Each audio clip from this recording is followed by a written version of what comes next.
અમારા ખોજા TV radio અને એરવેસના માન્ય શ્રોતાજનો, આપણે હમણાં સિરિયાની વાત કરી રહ્યા હતા કે સિરિયા દેશમાં અમાન લઈ આવવા ખાતર સ્વિસ ખાતે જેનેવ 2ની પરિષદ મળશે કે જેના યોજક અમેરિકા, રશિયા અને ONU છે.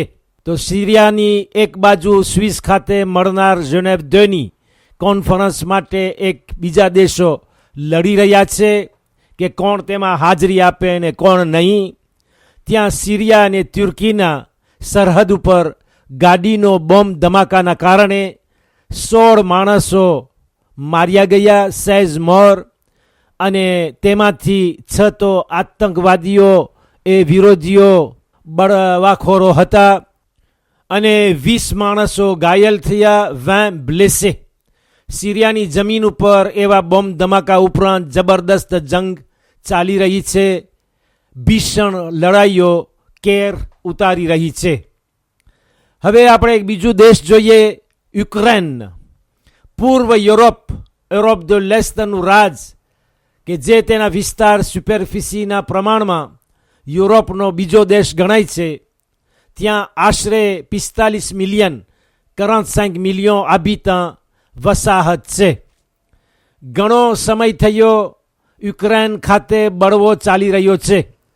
ગઈકાલ દેશના પાટનગર કિયેવમાં, જ્યાં 3 મિલિયન આશરે વસાહત છે, 3 મિલિયન હાબિટન્ટ, જોરદાર અથડામણો સામે આવી હતી. કિયેવ જોર જબરદસ્તી હેઠળ દબાયેલું હતું.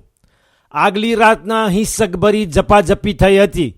પોલીસની ગાડીઓમાં આગ લગાવી દીધી હતી. 103 માણસોને તબીબી મદદ આપવામાં આવી અને 42ને હોસ્પિટલમાં દાખલ કર્યા હતા. 103 ont demandé l'aide médicale et 42 ont été hospitalisés. આશરે 100 પોલીસના સિપાહીઓ, 100 પોલીસીએ ઘાયલ થયા, બ્લેસે, જેમાંથી 61 ને 61ને હોસ્પિટલની પથારી ઉપર રાખ્યા છે, હોસ્પિટલાઇઝે. અમુકને માથામાં ભારે ચોટ લાગી છે. અમેરિકા અને યુરોપ અપીલ કરી રહ્યા છે કે વહેલી તકે આ ક્રૂરતાનો અંત લાવવામાં આવે. યુક્રેનની સરકાર વિરોધ પ્રદર્શન સામે સખ્ત કાનૂનો બહાર પાડ્યા છે, જેના લીધે યુરોપ યુક્રેનની સરકારને વાંક આપી રહ્યું છે અને તેના શિરે આ હિંસકભર્યા વર્તનોનો ભાર મૂકે છે. આ આતંકવાદીઓની માંગણી છે કે દેશને, યુક્રેનને યુનિયન યુરોપિયનમાં દાખલ કરવામાં આવે, જ્યારે કે પ્રમુખ રશિયાના બગલમાં રહેવા પસંદ કરે છે. રશિયા 15 મિલિયન 15 મિલિયન ડોલર આપવાની લાલચ દીધી છે. આપણે લડાઈઓ, જંગ અને અથડામણોની વાત કરી રહ્યા છે તો ઈરાક આવીએ. આ પણ એક બીજું દેશ છે કે જ્યાં પણ આવી બાબતો હંમેશા દરરોજ સૂરજ ઉગે ત્યારે જોવામાં આવે. બગદાદ રાજધાનીથી ફક્ત 60 કિલોમીટર દૂર ફલ્લુજામાં આલ કાયદાના બંડખોરો પોતાના કાનૂનો લાદી રહ્યા છે. Ils imposent leur loi. આ શહેર આ વર્ષની શરૂઆતથી સરકારી હુકુમતના હાથ બહાર છે અને જબરદસ્ત અથડામણો થઈ રહી છે. બની શકે છે કે તેઓ બગદાદમાં પણ દાખલ થઈ જાય, કેમ કે તેમની પાસે પૂરા હથિયારો છે. 650 માણસો, 650 personnes, 1 જાન્યુઆરીથી depuis janvier અત્યાર સુધી ઈરાકમાં માર્યા ગયા છે. એપ્રિલમાં ઇલેક્શન લેજિસ્લેટિવ ડેપ્યુટેની ચૂંટણી યોજવામાં આવશે. ઈરાક અત્યારે ભમરિયા અને ગૂંચવણભર્યા હિંસા અને ક્રૂરતા, બળજબરીના ચક્કર વચ્ચે સપડાઈ ગયું છે. dans une spirale de violence. America સરકાર પોતાની ફૌજી લશ્કર વતી ઈરાકના સિપાહીઓને તાલીમ અને કેળવણી આપવા તૈયાર છે અને જોર્દાની દેશ પોતાની ઉમેદવારી બતાવી છે કે તેની જમીન ઉપર આવીને આતંકવાદીઓના કેવી રીતે સામનો કરવો તેની કેળવણી લઈ શકે. આ ખૂનામરકી અને અંદરની જંગો ઈરાક દેશને ખાઈ રહી છે. હવે ઈરાક છોડીને પાકિસ્તાન આવીએ. ઇસ્લામાબાદ રાજધાનીનું જોડું શહેર રાવલપિંડીની એક બજારમાં આત્મહત્યા થકી બોમ્બ ધડાકો થતાં 13 માણસો માર્યા ગયા, 13 મોર અને જેમાંથી તો 3 નિશાળિયાઓ ત્રોઆ એકોલિયે હતા અને 29 માણસો જખમી થયા છે. 29 બ્લેસે. આ ઘટના દેશની ફૌજી લશ્કરના મથકની કાર્તિય જેનેરાલ દો લાર્મેની બિલકુલ નજીક બની હતી. જેવી રીતે કે તેના આગલા દિવસે એક બોમ્બ ધડાકો થકી 26 સિપાહીઓ 26 સોલ્દા માર્યા ગયા અને બીજા 25 સોલ્દા બ્લેસે થયા, ઘાયલ થયા. કેવી રીતે આ કામિકાઝ આ મિલિટરી જગ્યામાં દાખલ થઈ શક્યો તે પણ અજબ ભર્યું છે. પાકિસ્તાનના પ્રીમિયર મિનિસ્ટર વડાપ્રધાન નવાઝ શરીફ પોતાની સફરને અટકાવી દીધી છે. હવે આઝીમાંથી આપણે આફ્રિકા આવીએ અને સુદાન દુ સુદ ઉતરીએ. સુદાન દુ સુદનું પ્રખ્યાત શહેર કે જે તેના પેટ્રોલ, જમીનના ખનિજ પદાર્થ, તેલ માટે બહુ જ વખણાય છે, માલાકાલ આતંકવાદીઓના હાથમાં હતું. તે સરકારી ફૌજ હુમલો કરીને પોતાના તાબે કરી દેવાનું કહે છે. જો કે આ શહેર કેટલી વખત હાથ બદલ્યું છે, એક પછી એક બીજી હુકુમતો રાજ વારાફરતી કરતી આવી છે. દેશના પ્રમુખ સાલ્વા કિરના સિપાહીઓ અને દેશના માજી ઉપપ્રમુખ કે જે બરતરફ થઈ ગયા છે, રિયેક મશારના સૈનિકો વચ્ચે અથડામણો ચાલુ જ છે અને આ બળવાખોરો હજી ઘણા સ્થળોને પોતાના કબજામાં રાખ્યા છે. આવતા મહિને 7 ફેબ્રુઆરી ઓ 23 ફેબ્રુઆરી એટલે 7 ફેબ્રુઆરીથી લઈને 23 ફેબ્રુઆરી સુધી રશિયાનું એક ગામ સોચ્છી ખાતે જોઝ ઓલિમ્પિક યોજવામાં આવશે. પરંતુ ઘણો ડર રહે છે કે ત્યાં કોઈ બોમ્બ ધમાકા થાય નહીં. ગયા ડિસેમ્બર માસના આખરીમાં રશિયા ખાતે 34 માણસો આ કાંઠામાં માર્યા ગયા હતા. અમે તારા માટે અને બધા પ્રવાસીઓ વાસ્તે એક ભેટ તૈયાર કરી છે કે જે દુનિયાભરમાં મુસલમાનોનું ખૂન વહી રહ્યું છે તેનો વેર લેવાનો બદલો બને. એવી રીતે 2 જવાનો બોલીને પોતાનો પોકાર રજૂ કરી રહ્યા છે. એવા શબ્દોથી એક વિડિયો પરિભ્રમણ કરી રહ્યું છે, પસાર થઈ રહ્યું છે અને રશિયાના પ્રમુખ વ્લાદિમીર પુતિનને પડકાર કરે છે. આફ્રિક ખંડનું એક બીજું દેશ છે સેન્ટ્રલ આફ્રિક. ત્યાં ખાતે માર્ચ 2013માં એટલે માર્ચ 2013 ગયા વર્ષે ફ્રાન્સવા બોઝીઝેને બરતરફ કરવા પછી મિશેલ જોતોદિયા દેશમાં અમાન લાવી શક્યા નહીં અને ધાર્મિક હત્યાને અટકાવી શક્યા નહીં. 10 જાન્યુઆરી 10 જાન્યુઆરીને તેમને રાજીનામું આપવા મજબૂર કરવામાં આવ્યા અને સોમવાર 20 જાન્યુઆરી ગઈકાલે 20 જાન્યુઆરીના 8 કાંદીદા 8 ઉમેદવારોમાંથી પહેલી વખત દેશના ઇતિહાસમાં એક ઔરતને રાજના નેતા તરીકે ચૂંટવામાં આવી છે. સ્ત્રીને ભલે સેક્સ ફેબલ સમજવામાં આવે એટલે કે નબળી જાત, પરંતુ Indira Gandhi, Margaret Thatcher, Angela Merkel અને બીજી નારી જાતિઓ હુકુમત કરી સાક્ષી આપી છે કે મર્દને પણ પોતે પાછળ ધકેલી આપવાની શક્તિ રાખે છે અને આખર જમાનાનો એક દિવસ તેની ગવાહી જરૂર આપશે કે પુરુષો સ્ત્રીઓને કિબલો બનાવશે. કાથેરીન સાંભા પાંઝાએ ખ્રિસ્તી તેમજ મુસલમાનો લડવૈયા પાસે માંગણી કરી છે કે હથિયારોને જમીન પર છોડી આપે. કદાચ તેનો અવાજ સાંભળવામાં આવે કેમ કે તે બાય લોકોની બહુ જ માનીતી છે. તેમને આંતરરાષ્ટ્રીય ટેકો મળશે, મિલિટરી હોય કે નાણાકીય હોય. હવે હું ઈરાનના સમાચાર ઉપર આવું છું અને તેના પછી હું ખત્મ કરીશ કોલેજ અને લીસે સ્કૂલોના એક દર્શ ઉપર કે જે આપણા માટે બહુ જ ઉપદેશક બનશે. આવતા 6 મહિના સુધી ઈરાન પોતાના અણુ પ્રવૃત્તિઓનો અમુક ભાગ ગઈકાલથી રોકી આપ્યો છે. તેની બદલીમાં અમેરિકા અને યુનિયન યુરોપિયન પોતાના પ્રતિબંધોને ઢીલ કરી આપશે. જેવું કે ઝેનેવ ખાતે એક ઐતિહાસિક કરાર થયો હતો જેમાં ચાઇના, એતાઝયુની, ફ્રાન્સ, રોયોમ્યુની, રૂસી અને આલ્માઇન 6 દેશો છે. જ્યારે કે કેનેડા પોતાના પ્રતિબંધોને એવા જ સખ્ત રાખશે, એમાં ફેરફાર કરશે નહીં.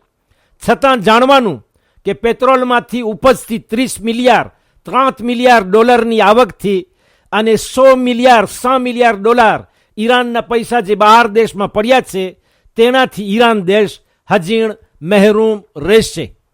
L'Iran a gelé hier une partie de ses activités nucléaires pour 6 mois, en échange d'un assouplissement des sanctions européennes et américaines au terme de l'accord historique de Genève.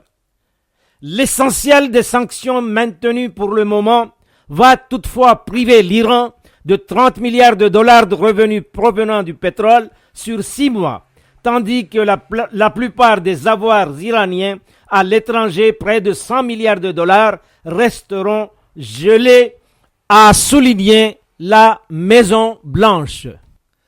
અત્યારે આપણે ઈવેજેની વાત કરીને આવીએ છીએ એ કે ગર્ભાસ્થાનો સ્વૈચ્છિક અવરોધ પહાડ જોઈને આપણે પોતાની સપાટ જમીનને ભૂલી ગયા. ફ્રાન્સની વાત કરી પણ રેવિન્યોનની તરફ કોઈ ઇશારો કર્યો નહીં. રેવિન્યોન ટાપુ ઉપર વાર્ષિક વર્ષમાં 4,000 સ્ત્રીઓ આવર્તમાં ગર્ભપાત કરાવે છે. ઉદાસભરી હકીકત ત્રિસ્ત કોસ્તા એ છે કે રેવિન્યોનમાં આવું અનેકવાર અને વધુ પ્રમાણમાં થાય છે. ફ્રાન્સ દેશ કરતાં પણ આગળ છે એમ ખબરપત્ર લખે છે. એટલે કે 4,000 સ્ત્રીઓનો ગર્ભપાતની અંદર 11% એટલે 11% દીકરીઓ હોય છે કે જે ઉંમરલાયક નથી હોતી, દે મિનર. અને સાથમાં ખબરપત્રીઓ જણાવે છે કે આ સંખ્યામાંથી 41% 41% સ્ત્રીઓ એની પહેલાં એક વખત આ અબોર્ટમાં કરી ચૂકી હોય છે.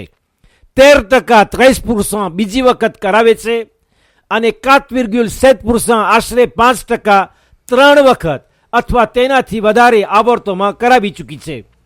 un tiers એટલે કે ત્રીજો ભાગ ઇવેજે એટલે કે interruption volontaire de grossesse એવી ઔરતો ઉપર કરવામાં આવ્યું છે કે જેમને કદી ઔલાદ થઈ નથી અને જે દીકરીઓ ઉંમર લાયક થઈ નથી, મિનર ની સંખ્યા દર વર્ષે વધવામાં છે.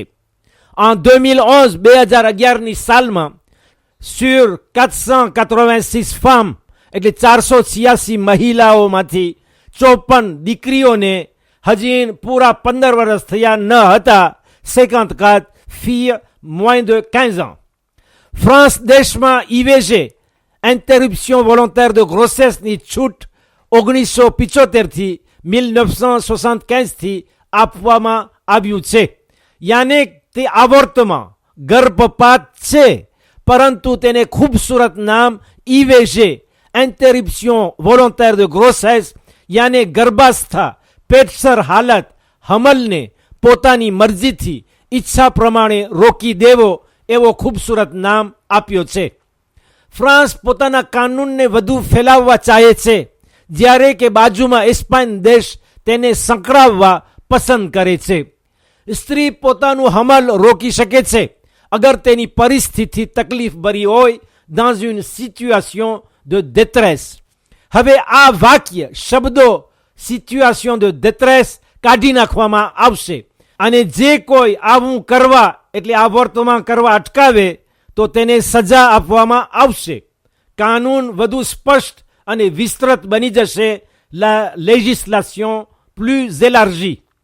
ડોક્ટર સમજાવે છે કે ઇવેજે એટલે interruption volontaire de grossesse જેને કહેવાય છે ગર્ભાસ્થાનો સ્વૈચ્છિક અવરોધ 3 મહિનાનું હમલ હોય ત્યાં સુધી થઈ શકે છે એટલે 14 semaines. અને બધી સ્ત્રીઓ માટે છૂટ છે ગમે તેવી તેની ઉંમર હોય. ફક્ત ઓરતને જ હક છે કે આ વસ્તુનો નિર્ણય લે. જે છોકરી ઉંમર લાયક ન હોય તે પણ આ હક ધરાવે છે. તેના મા બાપની હાજરીની કોઈ જરૂર નથી. પરંતુ અગર ઓપરેશન કરવાનો હોય તો મા બાપમાંથી એકની રજા અથવા કોઈ મોટા માણસની હાજરીની જરૂર રહે કે જે તેણે પોતાએ જ પસંદ કર્યો હોય. 1 અઠવાડિયા વચ્ચે ડોક્ટર 2 વખત તેનું પરામર્શન મુલાકાત લે છે, કોન્સલ્ટેશન, કે જેથી ઔરત બરાબર સમજીને નિર્ણય લઈ લે કે ગર્ભપાત કરવું છે કે નહીં. અને ઓપરેશન 2 દિવસ 48 કલાક અગાઉ, ઓપરેશનના 2 દિવસ 48 કલાક અગાઉ એક સંભાળ સામાજિક અને મનોવૈજ્ઞાનિક તેમની સાથે ડોક્ટર કરે છે, un entretien psychosocial. અને ખાસ કરીને મિનર માટે વધુ અગત્ય છે. અગર હજીન 5-7 અઠવાડિયાનું પેટ હોય તો 2 વખત દવા લેવાથી પોતે મુક્ત થઈ શકે છે. પહેલું તેના હમલને વધવાથી રોકે અને બીજી દવા જે હમલ પેટમાંથી છે તેને બહાર ફેંકી આપે. એથી વધારે પેટ હોય તો મેથોડ ચિરુર્જિકલ એટલે ઓપરેશનથી આ ગર્ભને બહાર ખેંચવામાં આવે છે. પહેલી પદ્ધતિ પ્રીમિયર મેથોડ પોતાના ઘરે અથવા હોસ્પિટલમાં થઈ શકે છે, જ્યારે કે બીજી પદ્ધતિ દોઝિયમ મેથોડ ઓપરેશન ફક્ત હોસ્પિટલમાં જ શક્ય છે, કેમ કે સાધનથી તે હમલને ખેંચવામાં આવે, પહેલાં દવા આપીને કે જેથી આ કાર્ય સહેલું પડે, અને તેમને સ્થાનિક અથવા પૂરી સામાન્ય બેશુદ્ધિ, બેભાન હાલત અથવા નિશ્ચેતતા કરવામાં આવે, એટલે આનેસ્થેઝી લોકલ ઉ જેનેરાલ. તેમાં હોસ્પિટલમાં 12 કલાક 12 heures રહેવું જરૂર હોય. 190 euro, 290 euro, 190 euroથી લઈને 645 euro, 645 euro સુધીનો ખર્ચ રહે છે. પણ સિક્યુરિટી સોશિયલ, સમાજ કલ્યાણ, સરકાર પોતે આ ખર્ચ ઉપાડી લે છે. અહીં રેવન્યુના છાપાઓમાંથી તમને આ ઉતારો આપ્યો છે. બસ આ સમાચાર ઉપર હું તમારાથી રજા લઉં છું. ઇન્શાલ્લાહ ફરી કાલે બુધવારના આપણે મળીએ. ત્યાં સુધી ખુદા હાફિઝ અને વાલેકુમ સલામ વરહમતુલ્લાહી વબરકાતુહ.